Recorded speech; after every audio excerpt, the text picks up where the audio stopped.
Welcome back. Tonight's story is about a quiet records archivist in Des Moines who watched his only daughter shake the hand of the same boy who broke his arm in 1995, smiled through the photo, and then walked upstairs 3 days later with 4 photocopied pages no one had touched in 23 years. Pour the coffee. Stay close. My childhood bully became my daughter's new boss, so I walked into HR with his old suspension file in a manila envelope. My name is Daniel Whitaker.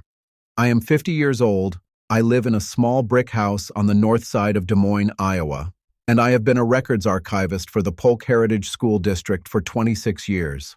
I am the man who knows where the 1987 attendance ledgers live, which basement room smells like wet cardboard in July, and which cabinet still has a working lock. On a Tuesday morning in March, my daughter Emily came into the kitchen waving a printed offer letter and the name on the line under reports. To stopped my coffee halfway to my mouth. Brendan Cole, Director of Operations, District Office. The same Brendan Cole who, in the spring of 1995, slammed a metal locker door on my left forearm in the 7th grade hallway and then told the principal I tripped.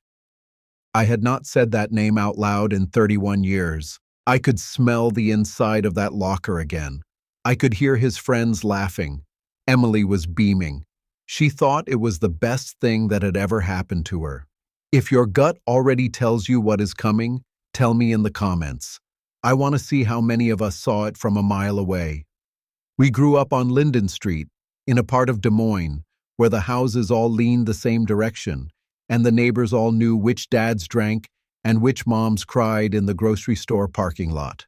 My father worked the line at a parts plant on the south side. My mother packed school lunches in wax paper because plastic bags cost extra. We had a yellow kitchen clock shaped like a sunflower, and that clock ticked through every important moment of my childhood. I can still hear it. From the outside, we looked fine. Church on Sunday, pot roast on the small table, a father who fixed the porch light himself instead of calling someone. But my father had a phrase he used any time I came home with a bloody lip or a torn sleeve. He would look at me over his coffee and say, "That is the real world, son. You learn to take it. You do not embarrass this family by crying about it." My mother would set a bag of frozen peas on whatever hurt and turn the radio up. Brendan Cole lived 4 blocks over, in the kind of house that had a finished basement and 2 cars in the driveway. His father sold insurance and coached Little League and shook every hand in town. His mother brought casseroles to funerals and told everyone how proud she was of her boy. Brendan was tall by the 5th grade, loud by the 6th. By the 7th, he had figured out that the small, quiet kid who hid in the school library at lunch was the easiest target in the building.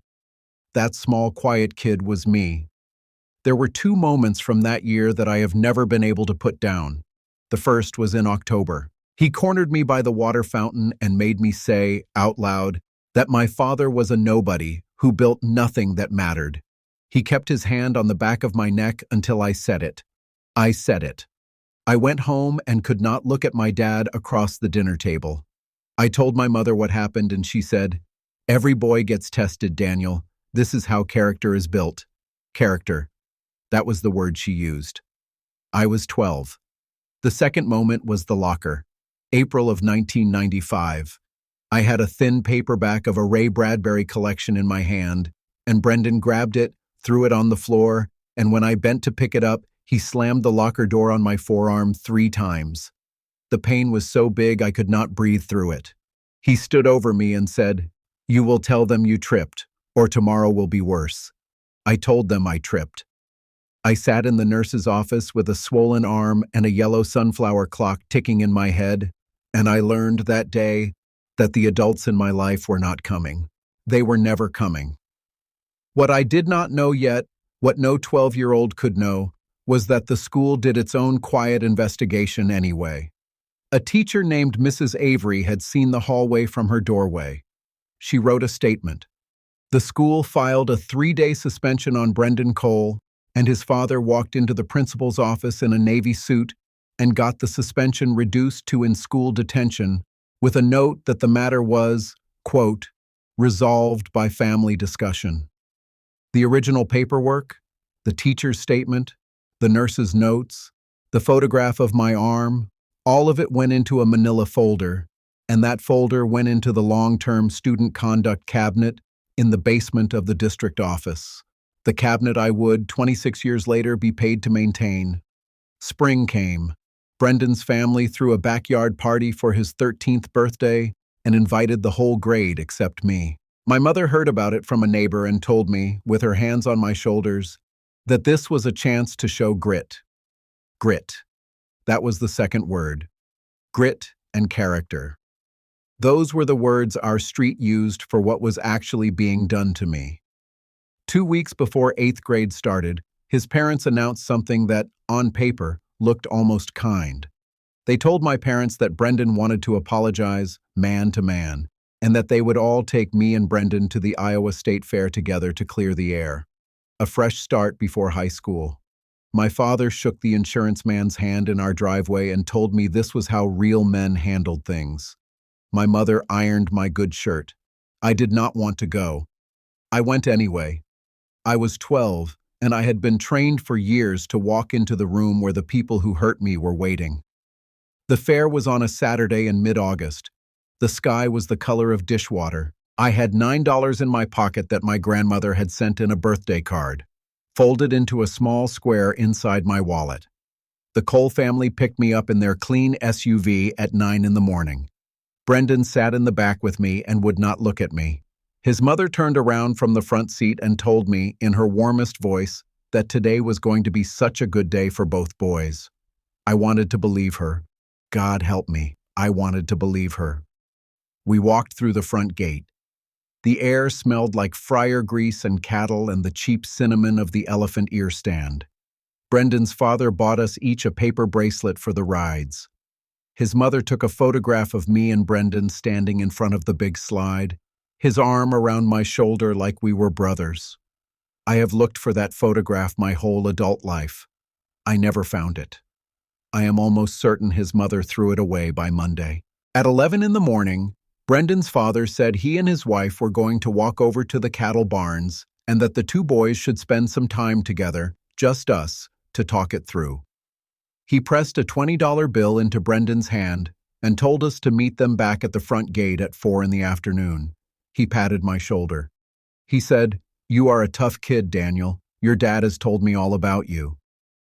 Then they walked away into the crowd. I was alone with him for 5 hours. He waited until they were out of sight. Then he leaned in close enough that I could smell the gum on his breath, and he said quietly, "My parents made me bring you so they could look like good people in front of your trash family. We are not friends. Do not follow me." He took the $20 bill and walked into the crowd, and I never saw him again that day. I stood by a metal trash can with $9 in my pocket and no phone, because nobody had phones yet, and no way home, because home was 12 miles away on roads I had never driven. I walked the fair alone until my feet bled inside my shoes. I bought one corn dog at 2 in the afternoon and made it last an hour. I sat on a bench by the butter cow line and watched other families, and I kept my face very still because my father had told me my whole life that a Whitaker boy does not cry in public. At 4 in the afternoon, I went to the front gate. The Coles were not there. At 4:30, they were not there.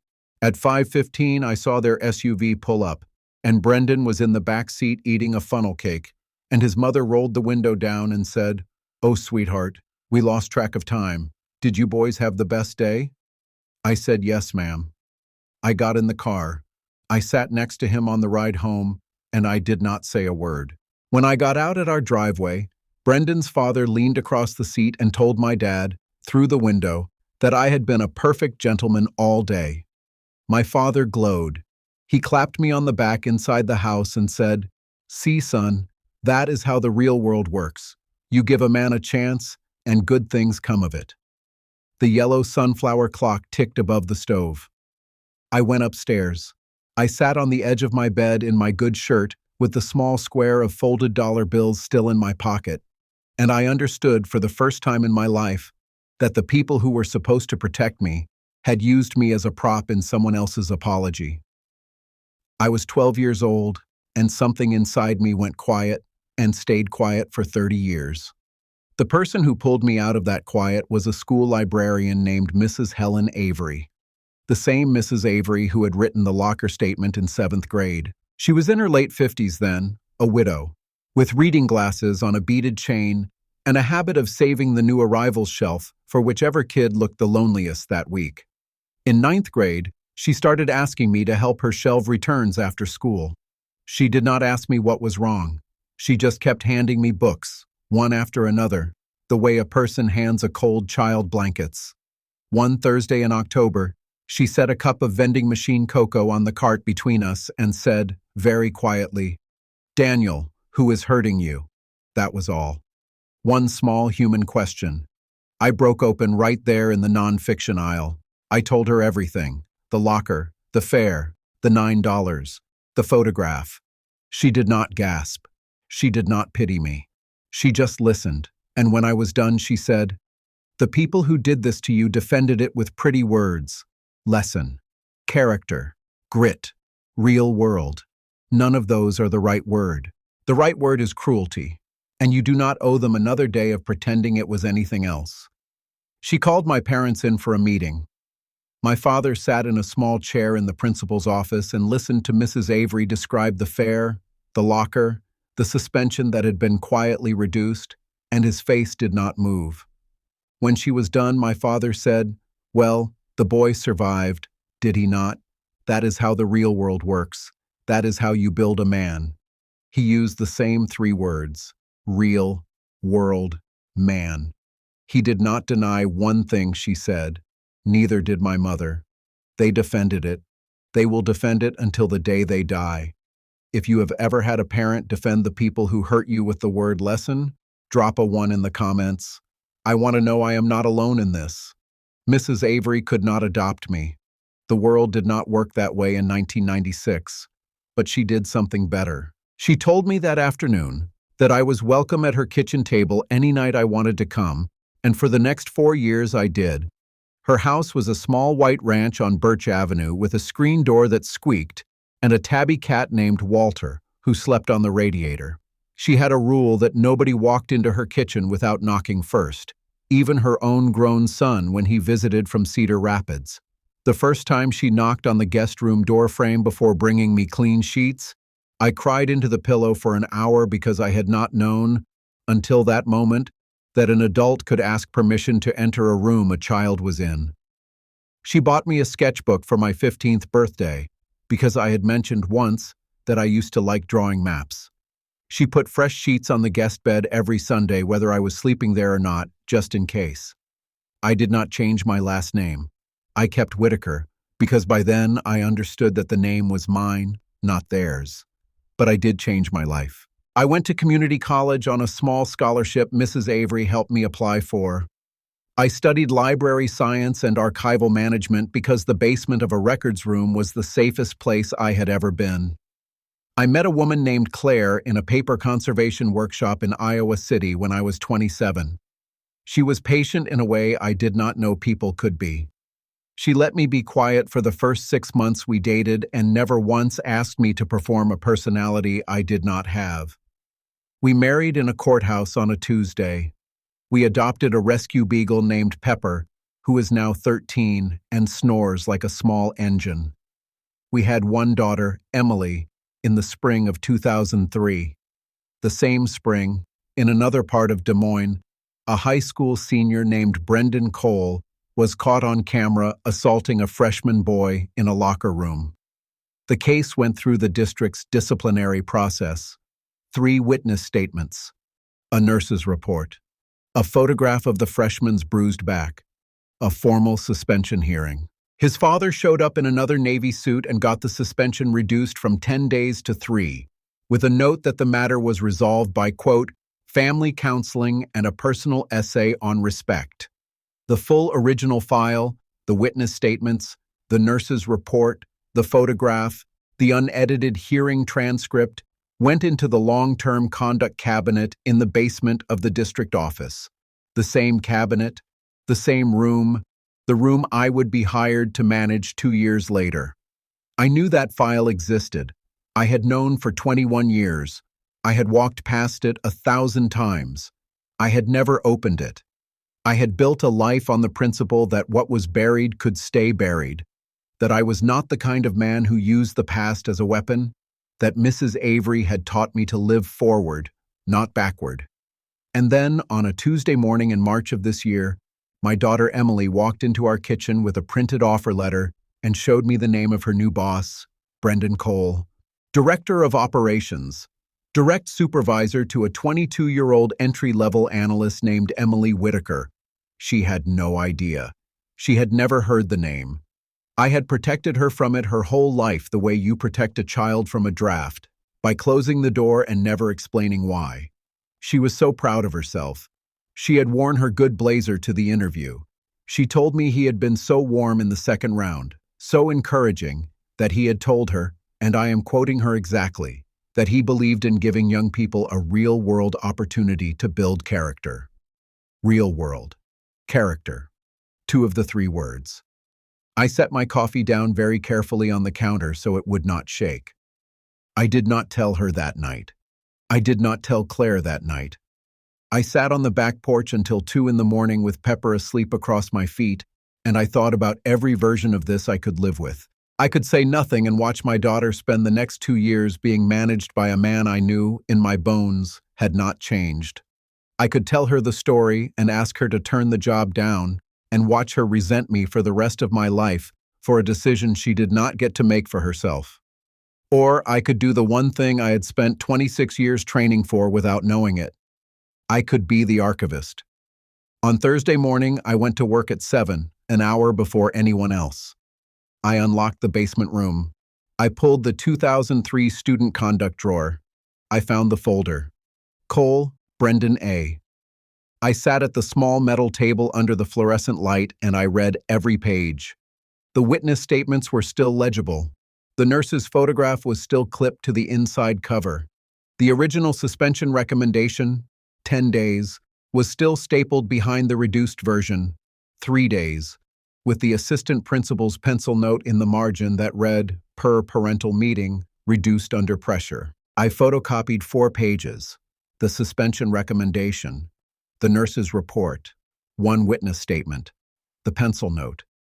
I put the originals back exactly as I had found them. I locked the drawer. I walked the 4 photocopies up 2 flights of stairs to the district office Human Resources Department, and I asked, in a voice I did not recognize, to speak with the HR director privately. Her name was Karen Holloway. She had been in that office for 11 years. She knew me as the quiet man from the basement who fixed her water-damaged personnel files in 2019 without ever once making her feel stupid about the leak. I sat across from her desk and I slid the 4 photocopies toward her, and I said, very quietly, Karen, my daughter Emily Whitaker starts on Monday as an analyst under Brendan Cole. Before she does, I think the district needs to see what is already in its own basement. Karen read the 4 pages. She read them twice. She did not say anything for a long time. Then she picked up her phone and canceled her 10 o'clock. The internal review took 6 days. I did not have to push for it. The file did the work. The district's own bylaws required disclosure of any sustained finding of physical assault in a supervisor's personnel history when that supervisor was hired into a role with direct authority over employees under 25. Brendan Cole had been hired in 2022 by a board that had not pulled his student file because nobody had thought to look in the basement. They looked now. By the following Wednesday, his name was no longer on the district directory. The official letter to staff said he had resigned to pursue, quote, other opportunities. Emily kept her job. She was reassigned to a different director, a woman named Patricia Reyes, who had been waiting 2 years for an analyst. On the Friday after he resigned, I asked Karen if I could have 10 minutes with him before he cleared out his office. She looked at me for a long moment and she said, Daniel, that is not in the bylaws, but I will give you the room. She walked me up to the 4th floor herself. He was sitting behind a glass desk in a corner office, packing a small cardboard box. He was 49 years old. His hair had gone gray at the temples in a way that looked expensive. He stood up when I walked in. He did not recognize me for almost 3 full seconds. I watched his face do the math. The basement archivist. The last name on the offer letter. The boy from Linden Street. I saw it land.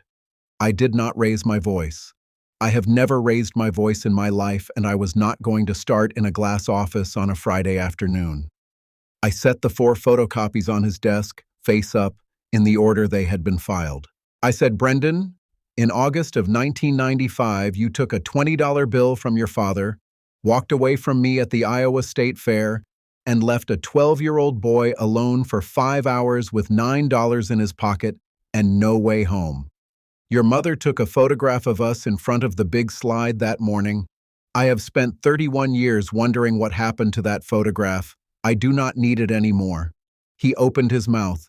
I did not let him speak. I said, "In the spring of 2003, you did to a 15-year-old boy in a locker room what you spent 7th grade doing to me in a hallway. And your father walked into this building in a Navy suit and got it reduced to 3 days and a personal essay on respect. The original file is still in the basement. It has been there the entire time you have worked in this building. You did not know that because you have never been the kind of man who reads what is underneath you. You only read what is above you." I tapped the top photocopy once with my finger. I said, "You told my daughter in her second interview that you believed in giving young people a real-world opportunity to build character.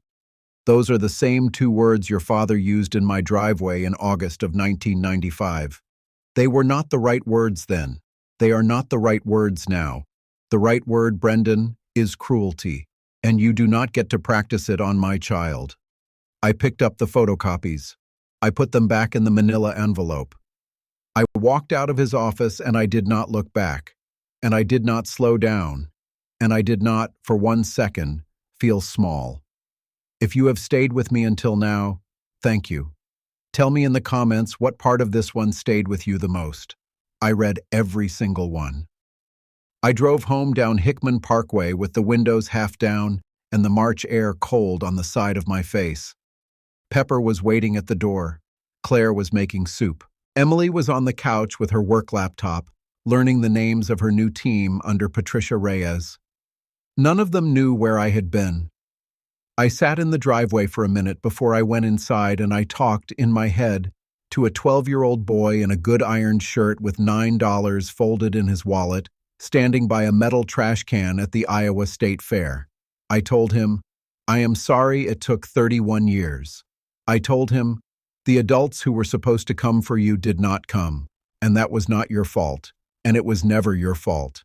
And being unwanted by people who could not love you correctly was never the same as being unworthy of love." I told him, "You did not have to become loud to become safe. You became the man who keeps the records, and the records kept you." I told him, "You can put the $9 down now." He was a quiet boy. He nodded. The yellow sunflower clock above my mother's stove stopped ticking inside my head for the first time in 31 years, and I got out of the car, and I went inside, and Claire handed me a bowl of soup, and I sat down at my own kitchen table in my own house, and I ate.